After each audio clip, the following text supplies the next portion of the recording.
शाम 6:35 पर हादसा हुआ। 3 मिनट के अंदर पानी ने पूरे बेसमेंट को अपने कब्जे में ले लिया। किसी तरह जान बचाकर छात्र बाहर निकले, लेकिन जो 3 फंस गए थे उन्हें निकालने में रात के 1 बज गए। 6.5 घंटे की तलाश चलती रही। हालांकि 15 मिनट के अंदर साफ हो गया कि जो अंदर है, तीनों ने निकलने की कोशिश की, लेकिन किसी का हाथ छूट गया तो कोई मदद के इंतजार में तड़प तड़प कर दम तोड़ दिया, उसने मर गया वो। सवाल यह है कि आखिर में बेसमेंट में ऐसा क्या था कि निकलने के रास्ते नहीं मिले थे। इस सवाल का जवाब एबी न्यूज की रिपोर्टर अजातिका हैं, उनकी एक स्पेशल रिपोर्ट है, उससे समझिए।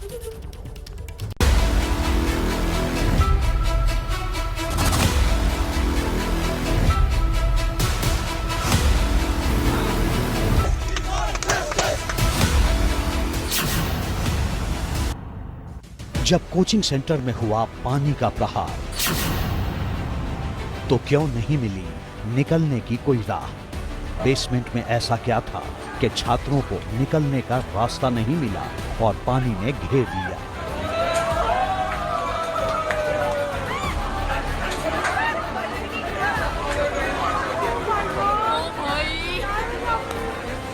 इन सवालों का जवाब हादसे के बाद से हर कोई तलाश रहा है। एबीपी न्यूज की टीम इसे समझने के लिए बेसमेंट में ही बनी मंजिल लाइब्रेरी पहुंची। ये तस्वीरें दिखाने के लिए मैं आपको यहाँ लेकर आई हूँ।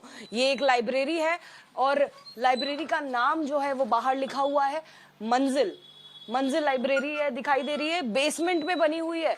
और देखिए छोटे छोटे से ये केबिन्स बने हुए हैं और इनके साथ में ये लाइब्रेरी चलती है। कहीं पर कोई निकास नहीं है, यानी जिस दरवाजे से हम आए थे केवल एक वही एंट्री पॉइंट था। बाकी सारी किताबें आपको दिखाई देंगी। यहाँ पर बच्चे बैठ के पढ़ाई करते हैं। जगह जगह पर यहाँ पर वॉच, देखिए ये ऐसी जो वॉच हैं, क्लॉक्स हैं, वो दिखाई देंगी। बच्चों की किताबें जो हैं वो दिखाई देंगी। ऐसी ही लाइब्रेरी जानकारी के मुताबिक राव इंस्टीट्यूट की भी थी, जहां पर बच्चे बैठकर पढ़ रहे थे। और देखिए कितने कंजेस्टेड है, यानी दोनों कुर्सियां कितनी आसपास मिल रही हैं, यहाँ पर कितनी लोगों के बैठने की जगह है नहीं है वो आप देख लीजिए। और दरवाजा हमें एक ही दिखाई दे रहा है, यानी एग्जिट यहाँ पर नहीं है, केवल एक ही वहां पर एग्जिट है। और कितना यहाँ पर कंजेशन है, चलने की जगह नहीं है। जरा सोचिए, अगर राव कोचिंग सेंटर की तरह मंजिल लाइब्रेरी में सैलाब आ जाए तो छात्र कैसे बचेंगे। इस कमरे से बाहर निकलना कितना मुश्किल होगा। अगर कोई फंस गया तो ऐसी जगहों पर बचाने कौन आएगा। आप स्टूडेंट हैं? As member of this library, देखिए सुप्रीम कोर्ट का आदेश ये कहता है कि एटलीस्ट 2 एंट्री एग्जिट हो, यहाँ पर इतने कंजेशन ना हो, यहाँ पर इतने स्टूडेंट्स के लिए जगह तो नहीं है ना, यहाँ पर खिड़की है, ये बेसमेंट है, पार्किंग है और इतने स्टूडेंट्स यहाँ पर भरे हुए रहते हैं। यहाँ पर कोई हादसा यहाँ भी हो सकता है जैसे वहां पर हो गया। तो क्या यहाँ पर निकासी है पानी की? क्या यहाँ अगर आग लग जाए तो उसके लिए एनओसी है? ये वो सवाल है या नहीं जो आपके मन में भी नहीं है? मैम ये आपकी बात सही है, मैं इस बात को मानता हूँ। As a member of this library हमको ओनर ने बताया गया है कि हमारी जो ये लाइब्रेरी है भत्रा मेडिकल करके है, आपको दिक्कत है क्योंकि उसके फर्स्ट फ्लोर पे हम लाइब्रेरी शिफ्ट कर रहे हैं। राव कोचिंग इंस्टीट्यूट के साथ बनी इमारतों के बेसमेंट में ऐसे ही छात्रों को खतरे में डालकर पढ़ाई करवाई जाती है। मीडिया में आई खबरों के बाद अब इस इलाके की लाइब्रेरी को बंद किया जा रहा है, बोर्ड भी उतारे जा रहे हैं। बेसमेंट में ऐसी लाइब्रेरीज चल रही हैं, ना सिर्फ राव इंस्टीट्यूट, ये आप बाकी इंस्टीट्यूट की भी तस्वीरें हम आपको रिपोर्ट के जरिए दिखा रहे हैं। कॉपी हो, पेन हो, बच्चों के वो रखे हुए दिखाई देंगे। और देखिए यहाँ पर आपको स्टूडेंट्स के नोट्स दिखाई देंगे। और देखिए अपनी बात को मैं प्रूव कर पाऊं, देखिए 25/7 यानी 25 जुलाई के नोट्स बनाए हुए हैं स्टूडेंट ने। और ये तस्वीरें यहाँ पर दिखाई दे रही हैं। आज क्या डेट है आप देख लीजिए, 28 है। 25 जुलाई तक स्टूडेंट ने यहाँ पर नोट्स बनाए हैं। ये 25 जुलाई का है। राजेंद्र नगर में राव कोचिंग इंस्टीट्यूट। देखिए इस तरह का बटन लगा हुआ है और बाहर फिंगरप्रिंट लगा हुआ है, यानी कि फिंगरप्रिंट जो आपका पहले स्कैन किया जाता है उसके बाद ही आप अंदर घुस सकते हैं। ये देख लीजिए। और जानकारी ये मिल रही है कि राव कोचिंग इंस्टीट्यूट जहां पर वो हादसा हुआ वहां पर भी इसी तरह का फिंगरप्रिंट स्कैनर लगा हुआ था। लाइट चली गई थी जिस वजह से वो स्कैनर काम नहीं कर रहा था और उस स्कैनर के काम नहीं करने की वजह से स्टूडेंट्स अंदर फंसे रह गए थे।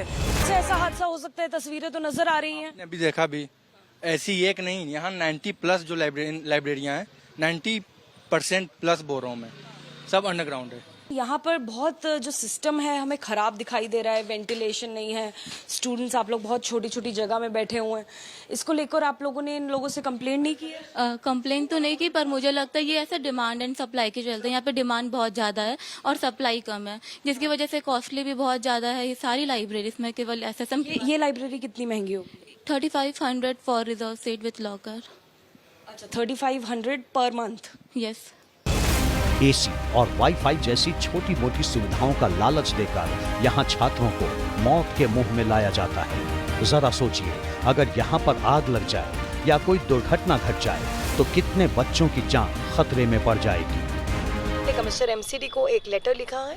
MCD में साफ साफ निर्देश दिए हैं मैंने कमिश्नर को कि नंबर 1, जितने भी MCD जुरिस्डिक्शन में ऐसे कोचिंग सेंटर्स चल रहे हैं बेसमेंट में इलीगल तरीके से, जिन्होंने बिल्डिंग बायलॉज को वॉयलेट किया है, नॉर्म्स को फॉलो नहीं किया है, इन सब पर कार्रवाई हो, इन पर एक्शन ले। नंबर 2, जो कल की घटना हुई, इस घटना की जो जिम्मेदारी जिस अधिकारी की बनती है उस अधिकारी पर भी एक्शन लिया जाए। सरकार जांच कर एक्शन लेने की बात कह रही है, लेकिन सवाल है कि दिल्ली में कोचिंग सेंटर सुरक्षित क्यों नहीं? 2023 में दिल्ली फायर सर्विस यानी DFL सुरक्षा मानकों को पूरा नहीं करती। इन इलाकों में संकरी और भीड़ भाड़ वाली सड़कें हैं। कई कोचिंग सेंटरों में सिर्फ एक ही सीढ़ी है। कोचिंग सेंटर में छात्रों की भीड़ होती है। एक कमरे में जरूरत से ज्यादा संख्या में छात्र होते हैं, लेकिन सब कुछ जानते हुए भी ना तो सरकार की ओर से कोई एक्शन होता है और ना ही अफसर खुद संज्ञान लेते हैं।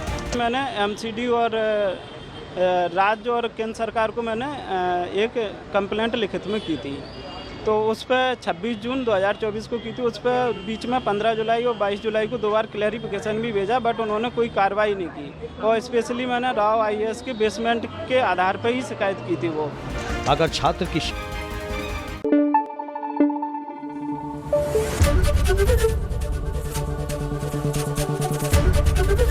ABP न्यूज़ आपको रखे आगे।